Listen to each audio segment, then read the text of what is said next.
Hello दोस्तों, आज हम फेमस एस्ट्रोनॉट कल्पना चावला जी की स्टोरी के बारे में जानेंगे। उनका जन्म 17 मार्च 1962 को हुआ था करनाल में, जो अभी हरियाणा के नाम से जाना जाता है। उनको उड़ते हुए प्लेन्स बहुत पसंद थे और वो अपने फादर के साथ उन प्लेन को उड़ता हुआ देखती थी।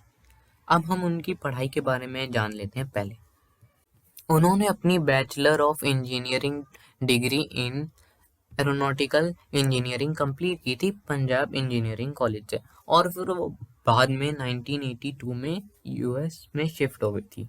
और फिर उन्होंने master of science degree in aerospace engineering degree हासिल करी थी यूनिवर्सिटी ऑफ टेक्सास, और ये की थी 1984 में। और उन्होंने सेकंड मास्टर्स किया था इन 1986, और फिर पीएचडी भी की थी उन्होंने, वो भी एरोस्पेस इंजीनियरिंग में। वो उन्होंने कंप्लीट करी थी 1988 में। उन्होंने अपनी पीएचडी कंप्लीट करी थी यूनिवर्सिटी ऑफ कोलोराडो में। हमने उनकी पढ़ाई के बारे में तो जान लिया, अब हम उनके करियर के बारे में जानते हैं। 1988 में उन्होंने काम स्टार्ट करना शुरू किया था नासा के आर्म्स रिसर्च सेंटर में, और वो वहाँ करती थी कंप्यूटेशनल फ्लूइड डायनामिक, यानी कि CFD, ये इसकी शॉर्ट फॉर्म है। और वो वहाँ पे रिसर्च करती थी वर्टिकल और शॉर्ट लैंडिंग और टेक ऑफ में। और फिर 1991 में उनको यूएस की सिटीजनशिप मिल गई, और फिर उन्होंने नासा एस्ट्रोनॉट कॉर्प्स ने अप्लाई कर दिया, और उन्होंने मार्च 1995 में नासा एस्ट्रोनॉट कॉर्प्स ज्वाइन किया था। और उनका जो फर्स्ट मिशन होना था वो होना था 1996 में, वो फर्स्ट मिशन के लिए सिलेक्ट हुई थी।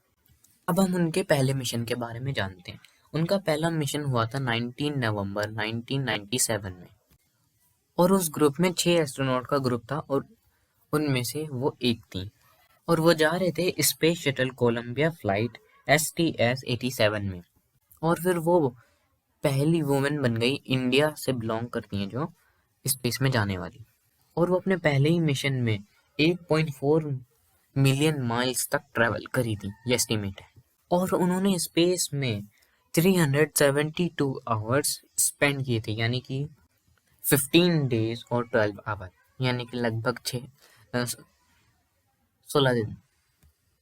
और वहाँ पे उनका काम था, स्पार्टन सैटेलाइट में कुछ मेल फंक्शन हो गया था, उनको देखना उनका काम था। और उस फ्लाइट के बाद वो टेक्निकल पोजीशन में आ गई थी एस्ट्रोनॉट में। अब बारी आते हैं उनके दूसरे मिशन की। 2001 में वो अपने दूसरे मिशन के लिए सिलेक्ट हो गई थी, जिसमें वो हिस्सा होने वाली थी STS-107 के क्रू का। लेकिन ये मिशन बार बार डिले होता जा रहा था, क्योंकि उसमें कुछ टेक्निकल प्रॉब्लम आ गई थी। और जुलाई 2002 में पता चला कि उस स्पेस शटल के इंजन में क्रैक है। फिर बाद में 16 जनवरी 2003 में वो लोग चले गए, मतलब स्पेस में चले गए। वहाँ पर उस पूरे क्रू ने लगभग 80 एक्सपेरिमेंट किए, और जिसमें उनका काम था अर्थ और स्पेस की साइंस को समझना। फिर बाद में उस स्पेस शटल के एक इंसुलेशन फोम का टुकड़ा टूट गया, और वो टुकड़ा जाके ऑर्बिटर के लेफ्ट विंग में अटक गया।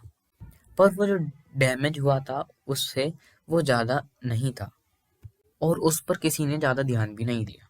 और फिर बाद में जब स्पेस शटल वापस आ रहा था, तो वो जो डैमेज हुआ था, उस डैमेज में गर्म हवा, एटमॉस्फेयर में जो गर्म हवा होती है, जैसे कोई भी चीज़ स्पेस से अर्थ पर आती है तो बहुत स्पीड से आती है, और उसमें एक फ्रिक्शन के द्वारा बहुत ज़्यादा गर्म गैस बन जाती है। जैसे कि आपने देखा होगा, कोई भी एस्ट्रॉइड धरती की तरफ को आता है तो एटमॉस्फेयर में एंटर करते ही उसके सरफेस पे बर्निंग शुरू हो जाती है। ऐसी बहुत ज़्यादा गर्म हवा उस डैमेज के कारण अंदर चली गई, लेकिन वो हवा सिर्फ इंटरनल विंग के स्ट्रक्चर में जा पाई थी, और जिसके कारण वो इंटरनल का जो स्ट्रक्चर था वो टूट गया, और जो स्पेस क्राफ्ट था वो फिर अनस्टेबल हो गया।